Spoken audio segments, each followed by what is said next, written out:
Dear മക്കളെ, welcome to virus learning academy. Is me Ananthu. അപ്പോൾ മക്കളെ, +1 മോഡൽ എക്സാം അവസാനിച്ചിരിക്കുവാണ്. എങ്ങനെയുണ്ടായിരുന്നു നിങ്ങളുടെ എക്സാമുകളൊക്കെ?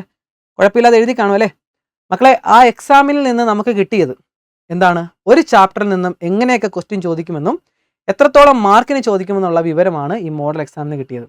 അതേ മോഡൽ തന്നെയായിരിക്കും നിങ്ങളുടെ ഫൈനൽ എക്സാം. അതേ മോഡൽ എന്ന് പറയുമ്പോൾ അതേ ക്വസ്റ്റ്യൻ അല്ല ഞാൻ പറഞ്ഞത്. ഒരു ചാപ്റ്ററിൽ നിന്ന് എത്ര മാർക്കിനാണോ ചോദിക്കുന്നത്, സോ അതേ മാർക്ക് തന്നെയായിരിക്കും നിങ്ങളുടെ ഫൈനൽ എക്സാമിന് വരുന്നത്. അതുകൊണ്ടാണല്ലോ അതിനെ മോഡൽ എക്സാം എന്ന് വിളിക്കുന്നത്. അപ്പോൾ നിങ്ങളുടെ ക്വസ്റ്റ്യൻ പേപ്പർ എടുത്തിട്ട് നിങ്ങൾ അനാലിസിസ് ചെയ്ത് നോക്കുക, എത്ര മാർക്കിനാണ്, എവിടെ നിന്നൊക്കെയാണ് കൂടുതൽ ക്വസ്റ്റ്യൻസ് വരുന്നതെന്ന് നോക്കി പഠിക്കുക. പിന്നെ ഈ മോഡൽ എക്സാം എളുപ്പമായി അല്ലെങ്കിൽ ടഫായി എന്ന് കരുതി ഫൈനൽ എക്സാം അങ്ങനത്തെ ഒരു ധാരണയൊക്കെ മായ്ച്ച് കളയാൻ മക്കളെ. അങ്ങനത്തെ ഒരു കണക്ഷനൊന്നുമില്ല. ഓൾറെഡി ക്വസ്റ്റ്യൻ പേപ്പർ എല്ലാം സെറ്റ് ചെയ്ത് വെച്ചിട്ടുണ്ട്. അതിനകത്ത് ഒരെണ്ണം എടുത്താണ് മോഡൽ എക്സാമിന് ഇട്ടത്. ഞാൻ അതിൻ്റെ അകത്ത് ഏതെങ്കിലും ഒരെണ്ണം എടുത്താണ് ഫൈനൽ എക്സാമിന് ഇടുന്നത്. അപ്പോൾ ഇതിനൊക്കെ ഒരു ചാൻസ് ആണ്. എങ്ങനെ വേണമെങ്കിലും എക്സാമിൻ്റെ പാടാകാം, ചിലപ്പോൾ എളുപ്പമാകാം. അതിലൊന്നും ഇതുമായിട്ട് കണക്ഷനൊന്നുമില്ല കേട്ടോ മക്കളെ. അപ്പോൾ ഞാനിവിടെ ഈ ചാപ്റ്റർ വെയിറ്റേജ്, ഓരോ ചാപ്റ്ററിൽ നിന്നുള്ള വെയിറ്റേജ് ആയിട്ട് വന്നിരിക്കുന്ന മക്കളെ, റെഗുലർ കുട്ടികൾക്കും സേ എഴുതാൻ പോകുന്ന കുട്ടികൾക്കും ഇപ്പോൾ +2 ചെയ്ത് അവർ ഇമ്പ്രൂവ്മെൻറ്റ് എഴുതാൻ പോകുന്നുണ്ടല്ലേ, സോ ആ കുട്ടികൾക്കൊക്കെ ഉപകാരപ്രദമാകും. സോ മക്കളെ, വീഡിയോ മൊത്തമായിട്ട് കാണുക. വീഡിയോ അധികം ലെങ്തിലേക്കൊന്നും പോകത്തില്ല. പക്ഷേ ഞാൻ പറയുന്ന പ്ലാൻ പക്കയായിട്ട് ഫോളോ ചെയ്യുവാണെങ്കിൽ ഫുൾ മാർക്ക് നിങ്ങൾക്ക് സ്കോർ ചെയ്യാൻ പറ്റും. നമ്മുടെ മുന്നിൽ കുറേ ആഹാരം ഇരിപ്പുണ്ട്. നമ്മളെല്ലാം കൂടെ വാരി വലിച്ച് കഴിക്കുന്നതിന് പകരം പ്ലാൻ ചെയ്തെന്ന് പറഞ്ഞാൽ നമുക്ക് വേണ്ടത് മാത്രം എടുത്ത് കഴിച്ചു കഴിഞ്ഞാൽ നമ്മുടെ വയറ് നിറയും. വാരി വലിച്ച് കഴിച്ചാലും വയറ് നിറയും. പക്ഷേ പ്ലാൻ ചെയ്ത് നമുക്ക് വേണ്ടത് മാത്രം എടുത്ത് കഴിക്കുകയാണെങ്കിൽ നമുക്ക് ആസ്വദിച്ച് കഴിക്കാം. അപ്പോൾ ഞാൻ പറയാൻ പോകുന്നത് ആസ്വദിച്ച് പഠിക്കുക, വാരി വലിച്ച് പഠിക്കാതിരിക്കുക, പ്ലാൻ ചെയ്ത് പഠിക്കുക കേട്ടോ. അപ്പം മക്കളെ, ഈ പറയുന്ന കാര്യങ്ങൾ നിങ്ങളുടെ കൂട്ടുകാർക്കൊക്കെ ഷെയർ ചെയ്ത് കൊടുക്കുക. ചാനൽ സബ്സ്ക്രൈബ് ചെയ്യുക, കൂടെ കൂടുക. ഫൈനൽ എക്സാം വരെ ഞാൻ നിങ്ങളുടെ കൂടെ ഉണ്ട്. ഒരു കുട്ടി പോലും മാത്സിന് തോൽക്കില്ല എന്നുള്ള ഞാൻ ഉറപ്പ് നൽകുവാണ്. സേ കുട്ടികളോട് എനിക്ക് പറയാനുള്ളത് മക്കളെ, കുറച്ചധികം ദിവസങ്ങൾ നിങ്ങൾക്ക് കിട്ടും റെഗുലർ കുട്ടികളെ അപേക്ഷിച്ച്. സോ ആ ദിവസങ്ങളെല്ലാം നിങ്ങൾ പ്രയോജനപ്പെടുത്തുക. മസ്റ്റായിട്ട് എല്ലാ എൻ്റെ മക്കളും ജയിക്കുക. മക്കളെ, കൗണ്ട് ഓൺ ബാച്ച് +1നും കൗണ്ട് ഓൺ ബാച്ച് +2നും സേ കുട്ടികൾക്ക് സ്പെഷ്യൽ ബാച്ചും ഒക്കെ നമുക്ക് ഉണ്ട്. വേണ്ട കുട്ടികൾക്ക് ജോയിൻ ചെയ്യാം കേട്ടോ. പിന്നെ മക്കളെ, എനിക്ക് നിങ്ങളോട് പറയാനുള്ളത്, നമ്മളുടെ ചാപ്റ്ററിൻ്റെ വെയിറ്റേജ് കണ്ടല്ലോ. ഇതാണ് നമ്മുടെ ചാപ്റ്ററിൻ്റെ വെയിറ്റേജ്. മോഡൽ എക്സാമിന് വന്ന ചാപ്റ്റർ, ഓരോ ചാപ്റ്ററിൽ നിന്നുള്ള ക്വസ്റ്റ്യൻസ് അനലൈസ് ചെയ്തുണ്ടാക്കിയ വെയിറ്റേജ് ആണ്. ഇതേപോലെ തന്നെയായിരിക്കും ഫൈനൽ എക്സാമിന് വരുന്നത് കേട്ടോ. സോ നമുക്ക് ഓരോ ചാപ്റ്റർ അനലൈസ് ചെയ്യാം. ഇത് സ്ക്രീൻഷോട്ട് എടുത്തിട്ട് വീഡിയോ ഓഫ് ആക്കിയിട്ട് പോകരുത്. ഞാൻ പറയുന്ന കാര്യങ്ങൾ നോട്ട് ചെയ്യുക. നിങ്ങൾ ആദ്യം ചെയ്യേണ്ടത് ഇതങ്ങ് എഴുതിയെടുക്കുക. ഓരോ ചാപ്റ്ററിൽ നിന്നും വരുന്ന കാര്യങ്ങൾ നിങ്ങളൊരു നോട്ട്ബുക്ക് എടുക്കുക. റിവിഷൻ അല്ലെങ്കിൽ മാത്സ് റിവിഷൻ എന്നെങ്ങാനും പറഞ്ഞൊരു നോട്ട്ബുക്ക് എടുക്കുക. ഒരു പുതിയ നോട്ട്ബുക്ക് എടുത്തോ. എന്നിട്ട് അതിൻ്റെ ഫ്രണ്ടിൽ തന്നെ എഴുതി വെക്കുക. നമ്മളിനി വരും ദിവസങ്ങളിൽ ടഫ് ക്വസ്റ്റ്യൻസ് അല്ലെങ്കിൽ ഓരോ ചാപ്റ്റർ വൈസ് ക്വസ്റ്റ്യൻസ്, ഇടയ്ക്കിടയ്ക്കുള്ള ടിപ്പുകൾ, ഇങ്ങനെയുള്ള കാര്യങ്ങളൊക്കെ ആയിട്ട് ഞാൻ നിങ്ങളുടെ അടുത്ത് വരും. മാത്സുമായിട്ട് റിലേറ്റ് ചെയ്തുള്ള എന്ത് കാര്യത്തിന് നിങ്ങൾക്ക് ഇങ്ങോട്ട് വരാം. ധൈര്യമായിട്ടിരുന്നോ, കൂടെ കാണിഞ്ഞ് അവസാന ദിവസം വരെ ഞാൻ നിങ്ങളുടെ കൂടെ കാണും. മാത്സ് സെറ്റാക്കി നമുക്ക് കിടിലിനായിട്ട് മാർക്ക് വാങ്ങാൻ പറ്റും. മക്കളെ, മോഡൽ എക്സാമിൻ്റെ ക്വസ്റ്റ്യൻ പേപ്പർ കണ്ടപ്പോൾ നമുക്ക് മനസ്സിലായി ടഫ് ക്വസ്റ്റ്യൻസ് അതിൻ്റെ അത് കാണും. ഒരു 3, 4, 5 ക്വസ്റ്റ്യൻസ് ടഫ് ക്വസ്റ്റ്യൻസ് അതിനകത്ത് കാണും. പക്ഷേ നമുക്ക് ചെയ്യാൻ പറ്റിയ ക്വസ്റ്റ്യൻസ് അതിനകത്തുണ്ട്. അപ്പോൾ നമുക്ക് എങ്ങനെ പ്ലാൻ ചെയ്ത് ഫുൾ മാർക്ക് വാങ്ങാം, അതാണ് ഞാൻ പറയാൻ പോകുന്നത്. എടാ മക്കളെ, സെറ്റ് എന്ന് പറയുന്ന ചാപ്റ്ററിൽ നിന്ന് 4 മാർക്കിൻ്റെ ഒരൊറ്റ ക്വസ്റ്റ്യനേ വരത്തുള്ളൂ. അപ്പോൾ 4 മാർക്കിൻ്റെ ഒരൊറ്റ ക്വസ്റ്റ്യൻ ആയിരിക്കും വരാൻ പോകുന്നത് സെറ്റ് എന്ന് പറയുന്ന ചാപ്റ്ററിൽ നിന്ന്. സിമ്പിളായിട്ട് നമുക്കത് സ്കോർ ചെയ്യാൻ പറ്റിയൊരു ചാപ്റ്ററാണ് സെറ്റ്. അല്ലേടാ? Okay. Next, relation and function. അതിൻ്റെ അകത്തുനിന്ന് 3 മാർക്കിനും 4 മാർക്കിനും ഞാൻ പറയാം ഏതൊക്കെ ചാപ്റ്റർ നിങ്ങൾക്ക് സേ കുട്ടികൾ പഠിക്കണം, അല്ലെങ്കിൽ ഇമ്പ്രൂവ്മെൻറ്റ് എഴുതാൻ പോകുന്ന കുട്ടികൾ കൂടുതൽ ഫോക്കസ് ചെയ്യണം എന്നൊക്കെ ഞാൻ പറഞ്ഞുതരാം. നമുക്ക് ആദ്യം ഒന്ന് അനലൈസ് ചെയ്യാം. റിലേഷൻ ആൻഡ് ഫംഗ്ഷനിൽ നിന്ന് രണ്ട് ക്വസ്റ്റ്യൻസ് ആണ് വരാൻ പോകുന്നത്. 3 മാർക്കിൻ്റെ ഒരു ക്വസ്റ്റ്യൻ, 4 മാർക്കിൻ്റെ ഒരു question, total 7 mark. Trigonometry function എന്ന് പറയുന്ന ചാപ്റ്ററിനകത്ത് നിന്ന് 9 മാർക്കിനാണ് മക്കളെ വരാൻ പോകുന്നത്. എത്രയാണ്? 9 മാർക്ക്. അപ്പോൾ നമ്മുടെ എസ്എ ക്വസ്റ്റ്യൻ വരുന്നത് കണ്ടല്ലോ. 9 മാർക്കിൻ്റെ ക്വസ്റ്റ്യൻ വരാൻ പോകുന്ന ട്രിഗ്നോമെട്രി ഫംഗ്ഷൻ എന്നാണ്, ഉറപ്പുള്ള കാര്യമാണ്. ഓക്കെ. അപ്പോൾ എസ്എ ക്വസ്റ്റ്യൻ ഏതൊക്കെ എഴുതണം? 4 ക്വസ്റ്റ്യൻ ഉള്ളത്. അതിനകത്ത് ഒരെണ്ണം നമുക്ക് വിടാം, 3 എണ്ണം എഴുതാം അല്ലേ? 3 എണ്ണം എഴുതിയാൽ മതി. ഇനി കോംപ്ലക്സ് നമ്പർ, സിമ്പിളായിട്ടുള്ള ചാപ്റ്ററാണ്.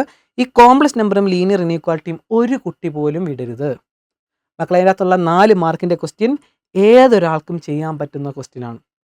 4 മാർക്കിൻ്റെ ഒരൊറ്റ ക്വസ്റ്റ്യനേ വരത്തുള്ളൂ. സിമ്പിളായിട്ട് സേ കുട്ടികൾക്കും എല്ലാ കുട്ടികൾക്കും 8 മാർക്ക് ഈ 2 ചാപ്റ്ററിൽ നിന്ന് സിമ്പിളായിട്ട് വാങ്ങാൻ പറ്റും. കാരണം ആ ചാപ്റ്റർ വളരെ ചെറുതാണ്. അതിൻ്റെ അകത്തുനിന്ന് എന്ത് ചോദിക്കാനാണോ അതെല്ലാം നമുക്കറിയാം. എവിടുന്ന് വേണമെങ്കിലും ചോദിച്ചോട്ടെ, എല്ലാ കൺസെപ്റ്റും വളരെ കുറച്ചേ ഉള്ളൂ. ആ കൺസെപ്റ്റ് മൊത്തം ഞാൻ പഠിപ്പിച്ചു തരാം. അത് പഠിച്ചാൽ സെറ്റായി. ഓക്കെ. അപ്പോൾ ആ 2 ചാപ്റ്റർ നമുക്ക് സിമ്പിളായിട്ട് കിട്ടും. അപ്പോൾ ആദ്യത്തെ ട്രിഗ്നോമെട്രി ഫംഗ്ഷൻ ആയിരിക്കും നിങ്ങളുടെ പൊതുവെയുള്ള കുറച്ച് കുട്ടികൾക്ക് ടഫ്. ഞാൻ പറയാം, അത് പഠിക്കണോ വേണ്ടെന്നൊക്കെ നമുക്ക് തീരുമാനിക്കാം. പിന്നെ ഉള്ളത് പെർമ്യൂട്ടേഷൻ കോമ്പിനേഷൻ, 6ാമത്തെ ചാപ്റ്റർ. അതിൽ നിന്ന് 3 മാർക്കിൻ്റെ ഒരു ക്വസ്റ്റിനും 4 മാർക്കിൻ്റെ ഒരു ക്വസ്റ്റിനും ടോട്ടൽ 7 മാർക്ക് വരും. പെർമ്യൂട്ടേഷൻ കോമ്പിനേഷൻ ചില കുട്ടികൾക്ക് ടഫാണ്, വളരെ കുറച്ച് കുട്ടികൾക്ക് മാത്രം വളരെ സിമ്പിളായിട്ടുള്ള ചാപ്റ്ററാണ് പെർമ്യൂട്ടേഷൻ കോമ്പിനേഷൻ. കാരണം അത് കുറച്ച് കോമൺ സെൻസ് ഉപയോഗിച്ച് ചെയ്യേണ്ട ക്വസ്റ്റ്യൻസ് ആണ് അതിനകത്തുള്ളത്. പക്ഷേ ഭയങ്കര രസമായിട്ട് അത് ചെയ്യാൻ. മക്കൾ അത് പഠിക്കുമ്പോൾ നമുക്ക് കിട്ടാൻ പോകുന്ന അതിൻ്റെ അടുത്ത ചാപ്റ്ററും കൂടിയാണ്. ഈ ബൈനോമിയൽ തിയറം ചില കുട്ടികൾക്ക് ടഫാണ്, പക്ഷെ ഭയങ്കര എളുപ്പമാണ്. അതിനകത്ത് ചോദിക്കാൻ സാധ്യതയുള്ള മാക്സിമം ക്വസ്റ്റ്യൻസ് നമുക്കറിയാം, ഏതൊക്കെ ചോദിക്കും, ഏതൊക്കെ വരും, എക്സ്പാൻഷൻ വരും. പിന്നെ 1 മാർക്കിൻ്റെ ഏതെങ്കിലും ഒരു സം ഓഫ് കോഎഫിഷ്യൻസ് അല്ലെങ്കിൽ നമ്പർ ഓഫ് ടേംസ്, ഇങ്ങനെയുള്ള കാര്യങ്ങളൊക്കെ 1 മാർക്കിന് വരും. ഇതൊക്കെ നമുക്കറിയാം. ഇപ്പോൾ മോഡൽ എക്സാമിന് ചോദിച്ചത് ഇൻഡിപെൻഡൻറ്റ് ഓഫ് ദി ടേം എന്ന് പറഞ്ഞാൽ എക്സ് ഇല്ലാത്ത ടേം, ഇതെല്ലാം നമ്മൾ ഡിസ്കസ് ചെയ്ത് സെറ്റാകും കേട്ടോ. അപ്പോൾ അതിനകത്ത് ചോദിക്കാൻ പോകുന്നത് 4 മാർക്കിൻ്റെ ഒരു ക്വസ്റ്റ്യനാണ്, 3 മാർക്കിൻ്റെ ഒരൊറ്റ ക്വസ്റ്റ്യനാണ് ബൈനോമിയലും ചോദിക്കാൻ പോകുന്നത്. ഓക്കെ, പിന്നെ സീക്വൻസ് ആൻഡ് സീരീസ് ഒരു ക്വസ്റ്റ്യനേ വരത്തുള്ളൂ, 6 മാർക്കിൻ്റെ S A question. Next S A question ചോദിക്കാൻ പോകുന്നത് നമ്മുടെ സീക്വൻസ് ആൻഡ് സീരീസിൽ നിന്നായിരിക്കും. ഓക്കെ, അത് ഉറപ്പിച്ചോ, അത് ഉറപ്പുള്ള കാര്യമാണ്. പിന്നെ സ്ട്രെയിറ്റ് ലൈൻസിൽ നിന്നായിരുന്നു എസ് എ ക്വസ്റ്റ്യൻ വരാൻ ചാൻസ് കൂടുതലുണ്ടായിരുന്നത്, കാരണം അതൊരു വലിയ ചാപ്റ്ററാണ്. പക്ഷേ സ്ട്രെയിറ്റ് ലൈൻസിൽ നിന്ന് 7 മാർക്കിന്, പക്ഷേ എസ് എ ക്വസ്റ്റിനേക്കാളും കൂടുതൽ മാർക്ക് അതിനകത്തുണ്ട്. 3 മാർക്കിൻ്റെ ഒരു ക്വസ്റ്റ്യൻ, 4 മാർക്കിൻ്റെ ഒരു ക്വസ്റ്റ്യൻ, ടോട്ടൽ 7 മാർക്ക് അതിനകത്ത് നിന്ന് ചോദിച്ചിരിക്കും. പിന്നെ കോണിക് സെക്ഷൻ വളരെ സിമ്പിളായിട്ടുള്ള ചാപ്റ്ററാണ്. ഒരെണ്ണം സർക്കിളിൻ്റെയും ഒരെണ്ണം എലിപ്സിൻ്റെയും അല്ലെങ്കിൽ പരാബോള, എലിപ്സ് ഇങ്ങനെയുള്ള കണക്ട് ചെയ്തുള്ള ക്വസ്റ്റ്യൻ ചോദിക്കും, അത് 7 മാർക്കിന്. 3 ഡയമെൻഷൻ ജോമെട്രി എന്ന് പറഞ്ഞ ചാപ്റ്ററിൽ നിന്ന് വളരെ ചെറിയൊരു ചാപ്റ്ററാണ്, ഒരൊറ്റ ക്വസ്റ്റ്യൻ 3 മാർക്കിൻ്റെ ഒരൊറ്റ ക്വസ്റ്റ്യനെ ചോദിക്കത്തുള്ളൂ. പിന്നെ അടുത്ത നമ്മുടെ എസ് എ ക്വസ്റ്റ്യൻ വരാൻ പോകുന്നത് ലിമിറ്റ്സ് ആൻഡ് ഡെറിവേറ്റീവ് എന്ന് പറയുന്ന ചാപ്റ്ററിൽ നിന്നാണ്. ലിമിറ്റ്സ് ആൻഡ് ഡെറിവേറ്റീവ് പൊതുവേ കുട്ടികളുടെ മറ്റൊരു പേടി സ്വപ്നം, ട്രിഗ്നോമെട്രി കഴിഞ്ഞ് കഴിഞ്ഞാൽ മറ്റൊരു പേടി സ്വപ്നമാണ് ലിമിറ്റ്സ്. ഈ നിങ്ങളുടെ എല്ലാവരുടെയും മനസ്സ് എനിക്കറിയാം പല കുട്ടികളുടെയും പേടി സ്വപ്നം ട്രിഗ്നോമെട്രി, ലിമിറ്റ്സ്, പിന്നെ സ്ട്രെയിറ്റ് ലൈൻ, ഇത് 3 പൊതുവേ ടഫ്. ഓക്കെ, അതെനിക്കറിയാം. അപ്പോൾ നിങ്ങളുടെ അടുത്ത പേടി സ്വപ്നമായിട്ട് ലിമിറ്റ്സ് ആൻഡ് ഡെറിവേറ്റീവ്സിൽ നിന്ന് 3 മാർക്കിൻ്റെ ഒരു ക്വസ്റ്റ്യനും 6 മാർക്കിൻ്റെ ഒരു ക്വസ്റ്റ്യനും മസ്റ്റായിട്ട് കാണും. ടോട്ടൽ 9 മാർക്കിൻ്റെ ക്വസ്റ്റ്യനാണ് അതിനകത്ത് വരാൻ പോകുന്നത്. പിന്നെ സ്റ്റാറ്റി നമുക്കെല്ലാം ഇഷ്ടമുള്ള ചാപ്റ്ററാണ്, അതിൻ്റെ അകത്ത് നിന്നായിരിക്കും അടുത്ത S A question. So 4 S A question ഞാനിവിടെ മാർക്ക് ചെയ്തിട്ടുണ്ട്. അതിൻ്റെ അകത്ത് ഏത് എഴുതണം, ഏത് ചാപ്റ്റർ കൂടുതൽ പഠിക്കണം? നിങ്ങൾക്ക് വേണമെങ്കിൽ ലിമിറ്റ്സ് ആൻഡ് ഡെറിവേറ്റീവ് ഫുള്ള് വിടാം, പഠിക്കാതെ വിടാം. പക്ഷേ ബാക്കി 3 എണ്ണം നിങ്ങൾ പഠിച്ചാലേ എസ് എ ക്വസ്റ്റ്യൻ എഴുതാൻ പറ്റത്തുള്ളൂ. പ്ലാൻ കണ്ടല്ലോടാ മക്കളെ, വേണേൽ നിങ്ങൾക്ക് ട്രിഗ്നോമെട്രി വിടാം. ഓക്കെ, അങ്ങനെയാണെങ്കിൽ നിങ്ങൾ ലിമിറ്റ് പഠിക്കണം മസ്റ്റായിട്ട്. അപ്പം എന്തായാലും നിങ്ങൾക്ക് ഇത് രണ്ടും എഴുതാൻ പറ്റും. ഏതാ ലിമിറ്റ്സ്, സ്റ്റാറ്റിസ്റ്റിക്സും പിന്നെ സീക്വൻസ് ആൻഡ് സീരീസും എഴുതാൻ പറ്റും എന്നാണ് എൻ്റെ ഒരു വിശ്വാസം. സീക്വൻസ് ആൻഡ് സീരീസ് പൊതുവേ സിമ്പിളായിട്ടുള്ള ക്വസ്റ്റ്യൻസ് വരാൻ ചാൻസ് ഉള്ളൂ, ടേംസ് കണ്ടുപിടിക്കുക അങ്ങനെയുള്ള കുറച്ച് കാര്യങ്ങളേ ഉള്ളൂ. പിന്നെ ട്രിഗ്നോമെട്രി ഫംഗ്ഷൻ ചില കുട്ടികൾക്ക് എളുപ്പമാണ്, കുറച്ച് പ്രൂവ് ദാറ്റ് ക്വസ്റ്റ്യൻ മാത്രം ഒഴിച്ച് നിർത്തി കഴിഞ്ഞാൽ ബാക്കിയെല്ലാം വളരെ എളുപ്പമാണ്. അപ്പോൾ നിങ്ങൾ ഏത് പഠിക്കണം എന്നുള്ളത് നിങ്ങളുടെ കയ്യിലാണ് മക്കളെ, നിങ്ങൾക്ക് ഇഷ്ടമുള്ള ചൂസ് ചെയ്ത് പഠിക്കാം. ഈ 4 ചാപ്റ്ററിൽ നിന്നേ നിങ്ങൾക്ക് എസ് എ ക്വസ്റ്റ്യൻ വരത്തുള്ളൂ, 6 മാർക്കിൻ്റെ ക്വസ്റ്റ്യൻ വരത്തുള്ളൂ. ഓക്കെ, ഇനി നമുക്ക് എങ്ങനെ ഇത് പ്ലാൻ ചെയ്യാം? നിങ്ങൾക്ക് വേണമെങ്കിൽ 14 ചാപ്റ്റേഴ്സാണ് നമുക്കുള്ളത് മക്കളെ. ഇതിനകത്ത് 3 മാർക്കിൻ്റെ ക്വസ്റ്റ്യൻസ് മാത്രം ചോദിക്കുന്ന ചാപ്റ്റേഴ്സ് ഞാൻ പറയാം. 3 മാർക്കിൻ്റെ ക്വസ്റ്റ്യൻ ചോദിക്കുന്ന ചാപ്റ്റേഴ്സ്, പ്രോബബിലിറ്റിയിൽ നിന്ന് 4 മാർക്കിൻ്റെ ഒരു ക്വസ്റ്റ്യൻ 3 മാർക്കിൻ്റെ ചാപ്റ്റർ, 3 ഡയമെൻഷൻ ജോമെട്രിയിൽ നിന്ന് ഒരൊറ്റ ക്വസ്റ്റ്യൻ 3 മാർക്കിന്, ബൈനോമിയൽ തിയറത്തിൽ നിന്ന് 3 മാർക്കിൻ്റെ ഒരൊറ്റ ക്വസ്റ്റ്യൻ. അപ്പോൾ 3 മാർക്കിൻ്റെ ഒരൊറ്റ ക്വസ്റ്റ്യൻ, 6 ക്വസ്റ്റ്യനാണ് നിങ്ങൾ 3 മാർക്കിൻ്റെ എഴുതേണ്ടത്. അപ്പോൾ 3 ഡയമെൻഷൻ ജോമെട്രി എല്ലാവർക്കും എഴുതാൻ പറ്റത്തില്ലേ? ഡിസ്റ്റൻസ് ഫോർമുല അങ്ങനെ കുറച്ച് കാര്യങ്ങളേ ഉള്ളൂ. ബൈനോമിയൽ തിയറിയുടെ എല്ലാവർക്കും എഴുതാൻ പറ്റും, ഞാൻ പഠിപ്പിച്ചു തരാം. ഞാൻ പറയുവാണ്, വളരെ എളുപ്പമാണ്, സിമ്പിളായിട്ടുള്ള കാര്യമാണ്. ഓക്കെ മക്കളെ, വേറൊരു കാര്യം കൂടെ പറയാം ഇതിൻ്റെ ഇടയ്ക്ക്, ജസ്റ്റ് ഒന്ന് പറയുവാണേ. ഇങ്ങനെയുള്ള കാര്യങ്ങൾ അല്ലെങ്കിൽ ഇങ്ങനെയുള്ള PDF ഇങ്ങനെയുള്ള നോട്ടിഫിക്കേഷനുകളെല്ലാം നിങ്ങൾക്ക് കിട്ടാനായിട്ട് ഞാനൊരു ചാനൽ സ്റ്റാർട്ട് ചെയ്തിട്ടുണ്ട്. നിങ്ങൾക്ക് വേണമെങ്കിൽ അതൊന്ന് ഫോളോ ചെയ്യാം. നമ്മൾ ലൈവ് വരുമ്പോഴും അല്ലെങ്കിൽ ചാപ്റ്ററിൻ്റെ ഞാൻ നിങ്ങൾക്ക് ക്വസ്റ്റ്യൻസ് ചെയ്യാൻ തരും. സോ അതിൻ്റെ ആൻസർ കീയും എല്ലാം ഞാൻ ആ ചാനലിലൂടെ നിങ്ങൾക്ക് നൽകാം. കുട്ടികൾ കുറേ ആവശ്യപ്പെട്ടുകൊണ്ടാണ് അങ്ങനെ ഒരു ചാനൽ സ്റ്റാർട്ട് ചെയ്യുന്നത്. അപ്പം നമുക്ക് അതുവഴി കണക്ട് ചെയ്യാം നമുക്ക് കേട്ടോ. സോ വേണ്ട കുട്ടികൾ താഴെ കാണുന്ന ഫസ്റ്റ് കമൻറ്റായിട്ട് ഞാൻ പിൻ ചെയ്തിട്ടുണ്ട്. സോ അതിൻ്റെ അകത്തൊന്ന് കയറി നിങ്ങൾക്ക് ചാനൽ ഫോളോ ചെയ്യാം കേട്ടോ. പിന്നെ മക്കളെ, 4 മാർക്കിൻ്റെ ക്വസ്റ്റ്യൻസ് ചോദിക്കുന്നത്, 4 മാർക്കിൻ്റെ മാത്രം ചോദിക്കുന്ന ഏത് ചാപ്റ്ററിൽ നിന്നാണ്? കോംപ്ലക്സ് നമ്പറും ലീനിയർ ഇൻഇക്വാലിറ്റി. അപ്പോൾ ഏറ്റവും കുറവ് മാർക്കിന് ചോദിക്കുന്ന ചാപ്റ്റേഴ്സ് എന്ന് പറയുമ്പോൾ പിന്നെ set, complex number, linear inequality, ഇത് ഇന്ന് 4 മാർക്കിൻ്റെ ഒറ്റ ക്വസ്റ്റ്യൻ കാണത്തുള്ളൂ. പിന്നെ ബൈനോമിയൽ തിയറം, പിന്നെ 3D, ഈ 5 ചാപ്റ്ററിൽ നിന്നാണ് ഏറ്റവും കുറവ് മാർക്കിന് ചോദിക്കുന്നത് ഒറ്റ ക്വസ്റ്റിനെ കാണത്തുള്ളൂ, ഏറ്റവും കുറവ് മാർക്കിനായിരിക്കും. അപ്പോൾ നിങ്ങൾ എന്ത് ചെയ്യണം, ബാക്കിയുള്ള ചാപ്റ്റേഴ്സ് പഠിച്ചതിന് ശേഷം ഈ ചാപ്റ്റർ പഠിച്ച് സെറ്റാക്കുക. ഇതിനകത്ത് നിന്ന് എന്തായാലും ഈ 5 ചാപ്റ്ററിൽ നിന്ന് ഏതൊരു കുട്ടിക്കും ഫുൾ മാർക്ക് വാങ്ങാൻ പറ്റും, 100% ഉറപ്പാണ്. ഈ 5 ചാപ്റ്ററിൽ നിങ്ങൾക്ക് വാങ്ങാൻ പറ്റും, ഞാൻ വാങ്ങിച്ചു തരാം, ധൈര്യമായിട്ടിരിക്കും. ഇനി സേ കുട്ടികളോട് അല്ലെങ്കിൽ ജയിക്കുക അല്ലെങ്കിൽ ഡബിൾ പാസ് വാങ്ങുന്ന കുട്ടികളോട് എനിക്ക് പറയാനുള്ളത്, മക്കളെ ഫുൾ മാർക്ക് നേടേണ്ട കുട്ടികൾ ഏതൊക്കെ ചാപ്റ്റർ നിങ്ങൾ പഠിക്കണം, ഏതൊക്കെ ചാപ്റ്റർ നിങ്ങൾക്ക് വിടണം. 80 മാർക്കിൻ്റെ ക്വസ്റ്റ്യൻസ് നിങ്ങളുടെ ക്വസ്റ്റ്യൻ പേപ്പറിൽ കാണും. അതിനകത്ത് 20 മാർക്ക് നമുക്ക് ഉപേക്ഷിക്കാം, ബാക്കി 60 മാർക്ക് നേടിക്കഴിഞ്ഞാൽ ഫുൾ മാർക്ക് ആയില്ലേടാ. അത് നിങ്ങൾക്ക് ഏതൊക്കെ പഠിക്കണം നിങ്ങളെ തീരുമാനിച്ചോ, ഏതൊക്കെ പഠിക്കണം. ട്രിഗ്നോമെട്രി പഠിക്കാതെ വിടാം, പക്ഷേ ലിമിറ്റ്സ് പഠിക്കണം. അതിനകത്ത് നിന്ന് 6 മാർക്കിൻ്റെ 3 മാർക്കിൻ്റെ എഴുതാൻ നിങ്ങൾക്ക് പറ്റുമെന്ന് ഉറപ്പുണ്ടെങ്കിൽ ട്രിഗ്നോമെട്രി വിട്ടോ. പക്ഷേ ട്രിഗ്നോമെട്രി വിടാൻ ഞാൻ ഒരു കുട്ടിയുടെയും ട്രിഗ്നോമെട്രിയും ലിമിറ്റ്സും വിടാൻ ഞാൻ പറയത്തില്ല. കാരണം അടുത്ത വർഷം നിങ്ങൾ ഫേസ് ചെയ്യേണ്ടത് ഈ 2 ചാപ്റ്ററിൽ നിന്നുള്ള കൂടുതൽ കൺസെപ്റ്റുകളാണ്. അപ്പോൾ ഇത് രണ്ടും വിട്ട് കഴിഞ്ഞാൽ നമുക്ക് തൽക്കാലത്തേക്ക് രക്ഷപ്പെടാം. പക്ഷെ അടുത്ത വർഷം മൊത്തം ഇത് വെച്ചുള്ള കളികളാണ് കേട്ടോ. നിങ്ങളുടെ ഇഷ്ടം ഫുൾ മാർക്ക് വാങ്ങാനായിട്ട് സ്മാർട്ടായിട്ട് തിങ്ക് ചെയ്ത് വാങ്ങുക. പക്ഷെ ഞാൻ പറയുന്നത് വിട്ട് കഴിഞ്ഞാൽ മറ്റേ ചാപ്റ്റർ മാക്സിമം ഫുൾ ഡെപ്തിൽ പഠിക്കണം. ഓക്കെ, അപ്പോൾ ഞാൻ നിങ്ങളോട് പറയാൻ പോകുന്നത് എങ്ങനെയൊക്കെ നമുക്ക് ആദ്യം പഠിക്കാം. ഡബിൾ പാസ് വാങ്ങേണ്ട കുട്ടികൾ, ഫുൾ മാർക്ക് വാങ്ങേണ്ട കുട്ടികൾ, സേ എക്സാം എഴുതാൻ പോകുന്ന കുട്ടികൾ, എല്ലാവരോടും ഞാൻ പറയാൻ പോകുന്ന ആ ഒരു ഫോമിൽ പഠിക്കുക. ആദ്യം നിങ്ങൾ പഠിച്ചു വിടേണ്ടത് സെറ്റ്. 4 മാർക്ക് സെറ്റാക്കി. ഓക്കെ, സെറ്റ് പഠിക്കുക ഫസ്റ്റ്. നെക്സ്റ്റ് നിങ്ങൾ പഠിക്കേണ്ടത് കോംപ്ലക്സ് നമ്പർ. ഇത് അവസാനം പഠിച്ചാൽ മതി എന്ന് ഞാൻ പറഞ്ഞു. പക്ഷേ ഇതൊരു 2 മണിക്കൂർ അല്ലെങ്കിൽ 2.5 മണിക്കൂർ കൊണ്ട് ഇത്രയും ചാപ്റ്റർ നമുക്ക് പഠിച്ചു തീർക്കാം. അപ്പം ഞാൻ ആദ്യം പറഞ്ഞ് ലാസ്റ്റ് പഠിക്കാമെന്നുള്ള, പക്ഷേ ആദ്യം ഞാൻ എല്ലാവരും കൂടെ ഒരുമിച്ച് ഞാൻ പഠിപ്പിക്കാൻ പോവാണേ. സേ കുട്ടികൾ എല്ലാവർക്കും പഠിക്കേണ്ട രീതിയാണ് ഞാൻ ഫോളോ ചെയ്യാൻ പോകുന്നത്, നോക്കിക്കോണം. ആദ്യം സെറ്റ് പഠിക്കുക, പിന്നെ കോംപ്ലക്സ് നമ്പർ പഠിക്കുക. 2 ചാപ്റ്റർ മാറ്റി വെച്ചു. 2 ചാപ്റ്റർ കഴിഞ്ഞു, 8 മാർക്ക് സെറ്റായി. 8 മാർക്കിന് എനിക്ക് ഉറപ്പിച്ച് എഴുതാൻ പറ്റുമെന്ന് ഉറപ്പുണ്ട്. അതിനുശേഷം ലീനിയർ ഇനീക്വാലിറ്റി പഠിക്കുക. എത്രയേ? 3 ചാപ്റ്റർ കഴിഞ്ഞു, 4, 8, 12 മാർക്കിനായി. 18 മാർക്ക് മതി ജയിക്കാൻ. എല്ലാവരോടും എനിക്ക് പറയാനുള്ള, ആദ്യം ജയിക്കാനുള്ള അടിത്തറ സെറ്റാക്കിയ ശേഷം മുന്നോട്ട് കടക്കുക. ഓക്കെ, അപ്പോൾ +1 സേ എഴുതാൻ പോകുന്ന കുട്ടികൾ ഞാൻ പറയുന്ന പോലെ ചെയ്യുക മക്കളെ. 18 മാർക്ക് അല്ലെങ്കിൽ 17 മാർക്കൊക്കെ വേണ്ട കുട്ടികളുണ്ട്. സോ അവർ ചെയ്യേണ്ടത് ഈ 3 ചാപ്റ്റർ പഠിക്കുക, 12 മാർക്കായി. 3 ചാപ്റ്റർ പഠിച്ചല്ലോ.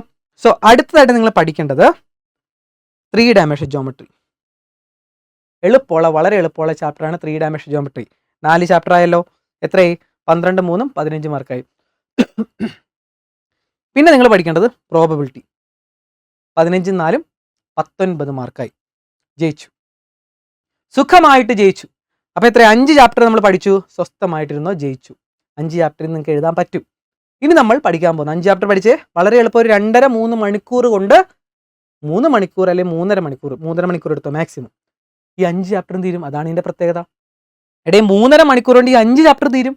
3.5 മണിക്കൂർ മാക്സിമം ആയിട്ടാ, 2 മണിക്കൂർ മതി ഈ ചാപ്റ്ററൊക്കെ തീർക്കാൻ. ഓക്കെ, അപ്പോൾ ജയിക്കാനുള്ള പഠിക്കാനായിട്ട് നിങ്ങളുടെ മുന്നിൽ ധാരാളം സമയമുണ്ട്. അതിനകത്ത് ഒരു 3 മണിക്കൂർ മാറ്റി വെച്ചാൽ നിങ്ങൾക്ക് പുഷ്പം പോലെ ജയിക്കും. ഓക്കെ, അപ്പോൾ 5 ചാപ്റ്റർ പഠിച്ചാൽ നിങ്ങൾ ജയിച്ചു. ജയിക്കേണ്ട ചാപ്റ്റർ ഏതൊക്കെയാണെന്ന് കുട്ടികൾ ചോദിക്കുന്നുണ്ട്. ഇനി ഒന്നും കൂടെ ഒന്ന് ഉറപ്പിക്കണമല്ലോ, ജയം ഒന്നുകൂടെ ഉറപ്പിക്കണമല്ലോ. അടുത്തതായിട്ട് നിങ്ങൾ പഠിക്കേണ്ടത് സ്റ്റാറ്റിസ്റ്റിക്സ്, 6ാമത്തെ ചാപ്റ്റർ. 19 മാർക്കായി, 6ഉം 25 മാർക്കായി. സ്റ്റാറ്റിസ്റ്റിക്സിന് ചോദിക്കാൻ പോകുന്ന സ്റ്റാൻഡേർഡ് ഡീവിയേഷൻ വേരിയൻസിൻ്റെ ക്വസ്റ്റൻ ആയിരിക്കും. പിന്നെ നിങ്ങൾ ഒരെണ്ണം കൂടെ പഠിക്കുക, അത് മാത്രം പഠിക്കല്. തുടക്കത്തെ മീൻ ഡീവിയേഷൻ അബൌട്ട് മീൻ അത് പഠിച്ചോളൂ കേട്ടോ. അതും കൂടെ ചോദിക്കാൻ ചാൻസ് ഉണ്ട്. കാരണം A പാർട്ട് B പാർട്ടായിട്ട് ചോദിക്കാൻ സ്റ്റാറ്റിക്ക് അത് ചാൻസ് ഉണ്ട് കേട്ടോ. അപ്പോൾ എത്രയായി? 25 മാർക്കായി. പോരെ? ഇനി നമുക്ക് അടുത്തത്, ഇനി ജയിക്കേണ്ട കുട്ടികൾ ഓക്കെ ആയി. പക്ഷേ ഇവിടെ കൊണ്ട് ജയിക്കേണ്ട കുട്ടികൾ പഠനം നിർത്തരുത്, കാരണം ഡബിൾ പാസ്സാണ് നമ്മുടെ ലക്ഷ്യം. ഇനി അടുത്തതായിട്ട് നിങ്ങൾ പഠിക്കേണ്ടത് നമ്മുടെ relations and function, 2nd chapter.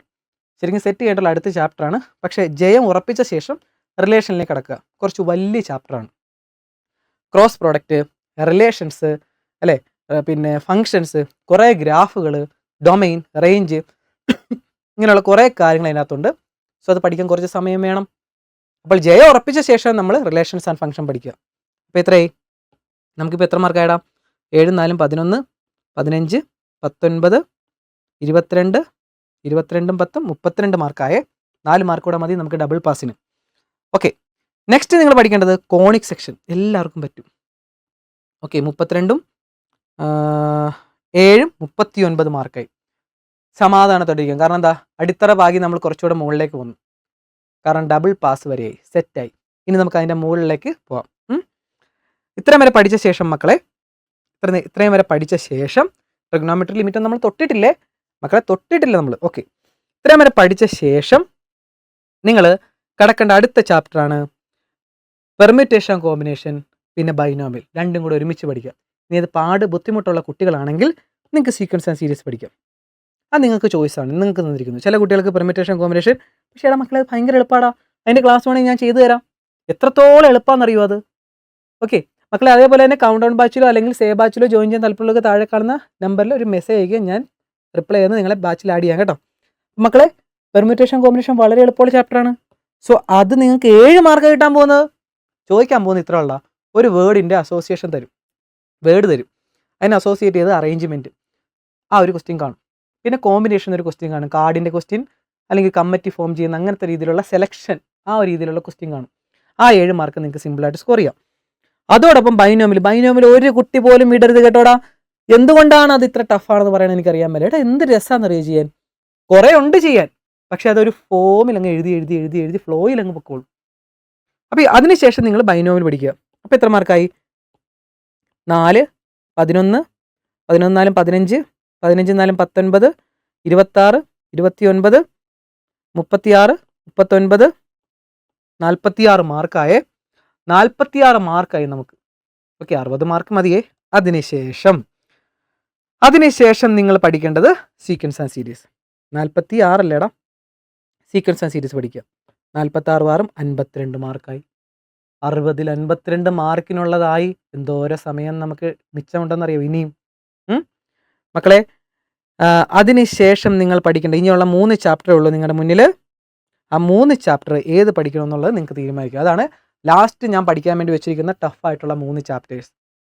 ആ ടഫായിട്ടുള്ള 3 ചാപ്റ്റേഴ്സ്, അതിനകത്താണ് 2 എസ്സേ ക്വസ്റ്റ്യൻ വരുന്നത്. ആ ടഫായിട്ടുള്ള ചാപ്റ്റേഴ്സ് എന്തുകൊണ്ട് ലാസ്റ്റ് പഠിക്കാൻ വെച്ചെന്ന് ഞാൻ പറയട്ടെ.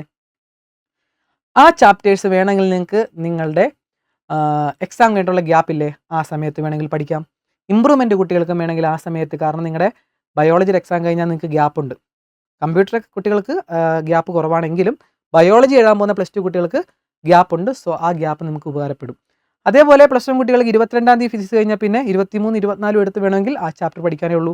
അപ്പോൾ അതിനു മുമ്പ് നിങ്ങൾ പഠിച്ച് സെറ്റാക്കി മാറ്റി വെക്കണം. അതിനുശേഷം നിങ്ങൾക്ക് ട്രിഗ്നോമെട്രി പഠിക്കാം. ട്രിഗ്നോമെട്രി നല്ല രസമാണ് ശരിക്കും പറഞ്ഞാൽ, സെറ്റാക്കി തരാം. ട്രിഗ്നോമെട്രി സെറ്റാണ്. അതിനുശേഷം ലിമിറ്റ്സ് പഠിക്കുക. ലിമിറ്റ്സിൻ്റെ ഒരു ഫുൾ ലൈവ് ഞാൻ ഇട്ടിട്ടുണ്ട്, പ്രത്യേകം വേണ്ടവർക്ക് കയറി കാണാം. 9 മാർക്ക് നിങ്ങൾക്ക് സെറ്റാവും. ഉറപ്പായിട്ട് വരണം. ഫസ്റ്റ് പ്രിൻസിപ്പിൾ വെച്ച് ചോദിക്കും, പിന്നെ ക്വസ്റ്റ്യൻ റൂൾ അല്ലെങ്കിൽ പ്രോഡക്റ്റ് റൂൾ. അതാണ് എസ്സേ ക്വസ്റ്റ്യൻ. ഫസ്റ്റിനകത്ത് ചോദിക്കാൻ പോകുന്നത് ലിമിറ്റ് കണ്ടുപിടിക്കുക, ലിമിറ്റ് എക്സിസ്റ്റ് ചെയ്യുക, കെയുടെ വാല്യൂ കണ്ടുപിടിക്കുക, റിലേഷൻ കണ്ടുപിടിക്കുക, അങ്ങനെയുള്ള കുറച്ച് ക്വസ്റ്റ്യൻസ് ഉണ്ട്. അതിനകത്ത് ഏതെങ്കിലുമൊക്കെ ചോദിക്കാൻ പോകുന്നത്. ഓക്കെ, അല്ലെങ്കിൽ റിസൾട്ട് വെച്ചുള്ള ലിമിറ്റിൻ്റെ ക്വസ്റ്റ്യൻസ്. പിന്നെ നിങ്ങൾ ലാസ്റ്റായിട്ട് സ്ട്രെയിറ്റ് ലൈൻ പഠിച്ചാൽ മതി. ഞാൻ പ്രിഫർ ചെയ്യുന്ന മക്കളെ ലാസ്റ്റ് സ്ട്രെയിറ്റ് ലൈൻ പഠിക്കാനാണ്. അത് വേറൊന്നുമല്ല, സ്ട്രെയിറ്റ് ലൈനകത്ത് കുറച്ച് ഇക്വേഷൻസ് ഉണ്ട്, ഇച്ചിരി നമ്മൾ കറക്കുന്ന രീതിയിലുള്ള ഇക്വേഷൻസ്. കാരണം ഇപ്പം നിങ്ങളുടെ മോഡലിന് വന്നാണ്ടല്ലേ ഒരെണ്ണത്തിനോട് പെർപെൻഡിക്കുലർ ആയിട്ടുള്ള മറ്റൊരു ലൈൻ്റെ ഇക്വേഷൻ കണ്ടുപിടിക്കുക. പാർട്ട് 1-ൽ നിന്ന് എഴുതുക, പാർട്ട് 2-ൽ നിന്ന് എഴുതുക, മറ്റേതിനോട് പെർപെൻഡിക്കുലർ ആയിട്ട് എഴുതുക. അങ്ങനെയാണെങ്കിൽ മറ്റേതിൻ്റെ സ്ലോപ്പ് എന്താണ്. അപ്പോൾ ഇങ്ങനെയുള്ള കുറേ ഫോം ഉണ്ടല്ലേ, point slope form, 2 point form, intercept form. പക്ഷെ അത് അടിക്കടിക്ക് പഠിക്കാനുള്ളതേ ഉള്ളൂ. പക്ഷെ അത് അവസാനം പഠിക്കുകയാണെങ്കിൽ നമ്മുടെ എക്സാമിന് തൊട്ട് മുമ്പ് നമ്മുടെ മനസ്സിലിരിക്കും. അതിന് മുമ്പ് ചെയ്ത് പഠിക്കേണ്ടവർക്ക് പഠിക്കാൻ ഞാൻ പറയുന്നത് ഫുൾ മാർക്ക് അല്ലെങ്കിൽ നിങ്ങൾ വിചാരിക്കുന്ന നിങ്ങളുടെ ലെവൽ, അതിൻ്റെ ടോപ്പ് ലെവലിൽ എത്താനായിട്ട് ഇങ്ങനെ പ്ലാൻ ചെയ്ത് പഠിക്കുക. ഞാൻ പറഞ്ഞില്ലേ, നിങ്ങൾക്ക് ചാപ്റ്റർ വിടാനുള്ള ചാപ്റ്റർ ഇഷ്ടം പോലെയുണ്ട്. നിങ്ങൾക്ക് 14 ചാപ്റ്ററിന് ഇഷ്ടം പോലെ ചാപ്റ്റർ നിങ്ങൾക്ക് വിടാം. ബൈനോമിൽ വിട്ടാൽ നിങ്ങൾക്ക് 3 മാർക്കേ നഷ്ടമാകത്തുള്ളൂ. ബൈനോമിൽ വിട്ടാൽ അത് വിടാൻ ഞാൻ ഒരിക്കലും പറയത്തില്ല കേട്ടോ. പിന്നെ ട്രിഗ്നോമെട്രി വിട്ടോ, 9 മാർക്ക് നിങ്ങൾക്ക് നഷ്ടമാകും. പക്ഷേ ലിമിറ്റ് പഠിക്കണം, മനസ്സിലായോ? ലിമിറ്റും ട്രിഗ്നോമെട്രിയും കൂടെ വിടരുത്. അത് വിട്ട് കഴിഞ്ഞാൽ നമ്മൾ പ്രശ്നമാണ്. നമുക്ക് ഫുൾ മാർക്ക് മേടിക്കുക എന്ന് പറഞ്ഞാൽ ഇച്ചിരി ബുദ്ധിമുട്ടുള്ള കാര്യം. ലിമിറ്റും ട്രിഗ്നോമെട്രിയും വിട്ട് കഴിഞ്ഞാൽ നമുക്ക് ഫുൾ മാർക്ക് കിട്ടത്തില്ല കേട്ടോ മക്കളെ. കാരണം 2 എസ്സേ ക്വസ്റ്റ്യൻ ആണ്. 4 എണ്ണത്തിൽ 3 എണ്ണം നിങ്ങൾ മസ്റ്റായിട്ട് എഴുതിയെങ്കിൽ മാത്രമേ അവരത് എടുക്കത്തുള്ളൂ കേട്ടോ. സോ ട്രിഗ്നോമെട്രി ലിമിറ്റ്സും വിടണ കുട്ടികൾക്ക് ഫുൾ മാർക്ക് കിട്ടത്തില്ല, 100% ഉറപ്പ് കിട്ടത്തില്ല. കാരണം ബാക്കിയുള്ളതിനകത്ത് ഫുൾ എഴുതിയാലും 8 എണ്ണത്തിൽ 6 എണ്ണം അവർ എടുക്കത്തുള്ളൂ. ഇതിൻ്റെ അകത്ത് 8 എണ്ണത്തിൽ 6 എണ്ണം അവർ എടുക്കത്തുള്ളൂ. ഇതിൻ്റെ അകത്ത് 4 എണ്ണത്തിൽ 3 എണ്ണം എടുക്കത്തുള്ളൂ. അപ്പോൾ ഈ 2 എണ്ണം വിട്ട് കഴിഞ്ഞാൽ പിന്നെ 2 എണ്ണം അവരുടെ കയ്യിലുള്ളൂ. ഓക്കെ, ആ 2 എണ്ണം കിട്ടിക്കഴിഞ്ഞാൽ ബാക്കി 6 മാർക്ക് നിങ്ങൾക്ക് നഷ്ടമാകും. അതുകൊണ്ട് ട്രിഗ്നോമെട്രി ലിമിറ്റും വിടരുത്, ഏതെങ്കിലും ഒരെണ്ണം നിങ്ങൾക്ക് വിടാം. പക്ഷെ ഞാനത് പറയുന്നില്ല, അടുത്ത വർഷം നിങ്ങൾക്ക് ഇതിൻ്റെ അപ്പുറം കാണാൻ കിടക്കുന്നേ ഉള്ളൂ. +2 എന്താണെന്നുള്ളത് നിങ്ങൾക്ക് ഇപ്പോൾ അറിയത്തില്ല മക്കളെ. കാരണം അതിലേക്ക് കടക്കുമ്പോഴേ നിങ്ങൾ അറിയത്തുള്ളൂ. അതൊരു വലിയൊരു മലയാണ്. ഇപ്പോഴത്തെ നിങ്ങളുടെ +2 കുട്ടികളോട് ചോദിച്ചാൽ മനസ്സിലായി. അതുകൊണ്ട് ഞാനത് വിടാനായിട്ട് പറയുന്നില്ല. എങ്കിലും നമ്മൾ കുറച്ച് സമയം കൊണ്ട് പഠിക്കുക എന്നുള്ള ഉദ്ദേശമാണല്ലോ. സോ ഇതൊക്കെയാണ് എനിക്ക് പറയാനുള്ളത്. കുട്ടികളോട് എനിക്ക് പറയാനുള്ളത്, മക്കളെ വർഷങ്ങളായിട്ട് നിങ്ങൾ ഇതിൻ്റെ പുറകെ നടക്കുവാണ്, പാറ്റേൺ മാറ്റുവാണ്, അങ്ങനെയുള്ള പല കാര്യങ്ങൾ കാണും. നിങ്ങൾ പരാജയപ്പെട്ട നിങ്ങളുടെ ക്വസ്റ്റ്യൻ പേപ്പറായിട്ടൊന്ന് കമ്പയർ ചെയ്ത് നോക്കണം കേട്ടോ ഇത്തവണത്തെ ഇവരുടെ ക്വസ്റ്റ്യൻ പേപ്പർ. കാരണം ഇപ്പോൾ എഴുതാൻ പോകുന്ന +1 കുട്ടികൾ അവർ പറയും, ഇതൊക്കെയാണോ തോറ്റത്, കാരണം എന്ത് എളുപ്പമായിരുന്നു. ഇപ്പോഴത്തെ എൻ്റെ കുട്ടികളോട് ഞാൻ ചോദിച്ചപ്പോഴാണ് കഴിഞ്ഞ വർഷത്തെയും അതിന് മുമ്പത്തെ വർഷത്തേക്ക് എന്ത് എളുപ്പമായിരുന്നു. കഴിഞ്ഞ വർഷത്തെ ഇച്ചിരി പാടാന്ന് കുട്ടികൾ പറയും, പക്ഷെ അതിന് മുമ്പത്തെ വർഷത്തേക്ക് എന്ത് ഡയറക്റ്റ് ക്വസ്റ്റ്യൻ. അങ്ങനെയുള്ള ക്വസ്റ്റ്യൻ പേപ്പറാണ് നിങ്ങൾ പരാജയപ്പെട്ടത്. ഇനി നിങ്ങളുടെ മുന്നിലുള്ളത് ഇതേപോലുള്ള ക്വസ്റ്റ്യൻസ് ആണ്. അപ്പോൾ എങ്ങനെ പഠിക്കണം എന്നുള്ളതൊക്കെ നിങ്ങൾക്ക് കൺഫ്യൂഷൻ ഉണ്ട്. സെറ്റാക്കി തരാൻ ധൈര്യമായിട്ടിരിക്കും. നമ്മൾ ഇനിയുള്ള മുന്നോട്ടുള്ള ദിവസങ്ങൾ ഞാൻ നിങ്ങളുടെ കൂടെയുണ്ട്. ഓക്കെ, ക്വസ്റ്റ്യൻസ് തരും, ആൻസർ നിങ്ങൾ ചെയ്യണം. ഒരു ബുക്ക് നിങ്ങൾ മാറ്റിയെടുത്തോ, എന്നിട്ട് അതിനകത്ത് ഇത് എഴുതി വെക്കുക. ഫസ്റ്റ് തന്നെ എഴുതി വെക്കേണ്ടത് ഈ വെയിറ്റേജ് ആണ്. ഇതിനിടയ്ക്കിടയ്ക്ക് ക്വസ്റ്റ്യൻസ് ആയിട്ട് വരും. പിന്നെ എക്സാമിന് മുമ്പ് നമ്മുടെ ലൈവ് ക്ലാസ്സുകൾ, പിന്നെ പാടുള്ള ക്വസ്റ്റ്യൻസ്, ഇങ്ങനെയുള്ള എല്ലാ കാര്യങ്ങളും ഞാൻ നിങ്ങൾക്ക് നൽകിക്കൊണ്ടിരിക്കും. മക്കളെ കുട്ടികളോട് എനിക്ക് പറയാനുള്ളത്, മക്കളെ നിങ്ങൾ ബാച്ചിൽ ജോയിൻ ചെയ്യുന്നതായിരിക്കും നല്ലത്. ബേസിക് ലെവൽ തൊട്ട് ഞാനിങ്ങനെ കൊണ്ടുവരുന്നുണ്ട് കേട്ടോ. ഇത് കുട്ടികളും റെഗുലർ കുട്ടികളുടെ മിക്സ് ആയിട്ടുള്ള എക്സാം ആയതുകൊണ്ട് കൂടുതലും റെഗുലർ കുട്ടികളെ ഫോക്കസ് ചെയ്തുകൊണ്ടായിരിക്കും ഞാൻ ക്ലാസ് എടുക്കുന്നത്. പക്ഷേ എങ്കിലും നിങ്ങൾക്ക് മനസ്സിലാകാനായിട്ട് ഏറ്റവും താഴത്തേക്ക് ഇറങ്ങി ഞാൻ പഠിപ്പിക്കും. എന്തായാലും നമുക്ക് സെറ്റാക്കാം. ഇത്തവണത്തെ എക്സാം നമുക്ക് അടിച്ചു തകർക്കാം. ഒരു കുട്ടി പോലും തോൽക്കരുതെന്ന് പറയുകയാണ് മക്കൾ. ഒരു കുട്ടി പോലും എക്സാമിന് തോൽക്കരുത് കേട്ടോ. അതെൻ്റെ ഒരു ആഗ്രഹമാണ്. കാരണം എൻ്റെ ഒരു ലക്ഷ്യമാണ് ഒറ്റ കുട്ടികളെ പോലും തോൽപ്പിക്കാതെ എല്ലാ കുട്ടികളെയും ജയിപ്പിക്കുക. ഒരു 5 വർഷം കൊണ്ട് എനിക്ക് സെറ്റാക്കി എടുക്കണത്. അപ്പോൾ മക്കൾ, ഇതാണ് എനിക്ക് പറയാനുള്ള പ്ലാനിങ്. സ്മാർട്ട് വർക്ക് ഇതാണ്. എല്ലാ മക്കളും ധൈര്യമായിട്ടിരുന്നോ, ടെൻഷൻ അടിക്കേണ്ട, മുന്നിൽ ദിവസങ്ങളുണ്ട് കേട്ടോ. ഓക്കെ, അപ്പോൾ നമുക്ക് മുന്നോട്ടുള്ള ദിവസം കാണാം. മക്കളെ, ചാനലിൻ്റെ കാര്യം മറക്കരുത്. നമ്മുടെ ചാനൽ സബ്സ്ക്രൈബ് ചെയ്യുക. അതോടൊപ്പം ഫസ്റ്റ് കമൻ്റായിട്ട് നമ്മുടെ ഒരു വാട്സപ്പ് ചാനൽ കൂടി ഇട്ടിട്ടുണ്ട്. സോ അതും കൂടെ ഫോളോ ചെയ്ത് കൂടെ കൂടുക. നെക്സ്റ്റ് വീഡിയോ ആയിട്ട് കാണാം മക്കളെ. ബൈ.